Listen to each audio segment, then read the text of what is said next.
मुझे 4 जुलाई 2021 को भारतीय जनता पार्टी के हाईकमान ने, आदरणीय प्रधानमंत्री जी ने, मेरी पार्टी ने और देवभूमि उत्तराखंड की जनता की आशीर्वाद से काम करने का अवसर मिला और दूसरा कार्यकाल 23 मार्च 2022 से प्रारंभ हुआ और एक सरकार यहाँ पर गठित हुई, क्योंकि पहला कार्यकाल ऐसे समय में था जब कोरोना महामारी थी और उस महामारी से हम सभी जूझ रहे थे, पूरा देश, पूरा विश्व जूझ रहा था। उसके बाद हम चुनाव में गए और चुनाव में आदरणीय प्रधानमंत्री मोदी जी के नेतृत्व में 2022 में भारतीय जनता पार्टी की सरकार बनी, लेकिन उससे पहले राज्य के अंदर राज्य स्थापना के बाद जितने भी चुनाव हुए, हर चुनाव में एक मिथक रहता था, एक परिपाटी थी कि हर चुनाव के बाद सरकार बदल जाती है।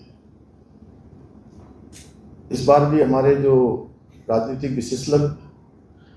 विशेषज्ञ कहूँ, विश्लेषक कहूँ या विद्वान कहूँ, उन सभी के विश्लेषण और उन सबके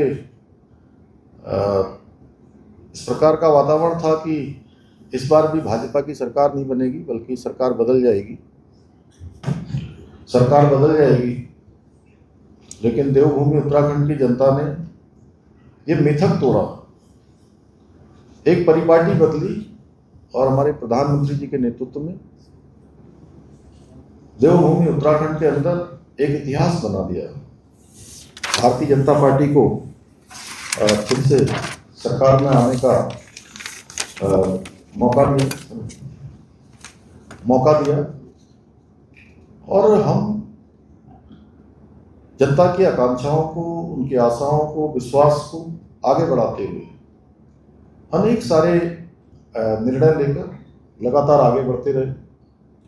कई आपदाओं की चुनौतियां हमारे सामने आई, कभी रैनी की आपदा, कभी सिलक्यारा टनल की आपदा, कभी जल भराव की आपदा। उधम सिंह नगर हरिद्वार में भीषण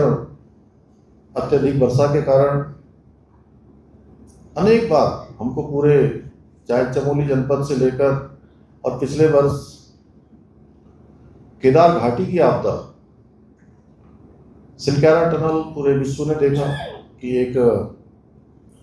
किस प्रकार से रेस्क्यू ऑपरेशन वहां पर हुआ। लगातार 17 दिनों तक चले आपदा। इस रेस्क्यू ऑपरेशन के बाद 41 श्रमिक हम कुशलता से बचा पाए। पूरे देश के, दुनिया के लोगों का ध्यान वहां पर था, सभी लगी थी, भारत सरकार की, राज्य सरकार। अभी हाल ही में इसी फरवरी माह में माड़ा गांव का हिमस्खलन, बड़ा एवलॉन्च, जिसमें हम 54 लोगों में से 46 लोगों को बचाने में हमको सफलता मिली। दुर्भाग्य से 8 लोग, उनको हम नहीं बचा पाए, लेकिन उसके बाद भी लगातार अनवरत रूप से हमारी यात्रा चलती रही। कानून व्यवस्था की स्थिति हो, कोई भी चुनौतियां सामने आई तो हर चुनौती पर हम कभी पीछे रहकर हमने काम नहीं किया। हमारा विश्वास इस पर रहा कि हम धरातल पर जाएं, मौके पर जो भी स्थिति हो उस स्थिति का सामना करें, और आपदा का कालखंड हो, संकट का कालखंड हो, कोई चुनौती हो, हमने प्रयास किया है कि हम अपने लोगों के बीच में खड़े हों और उनके हम प्रतिनिधि हैं, तो अपनों का जो नेतृत्व है वो अपनों के बीच में हो, अपनों के साथ हो। इस वर्ष, पिछले वर्ष 2024 में हमने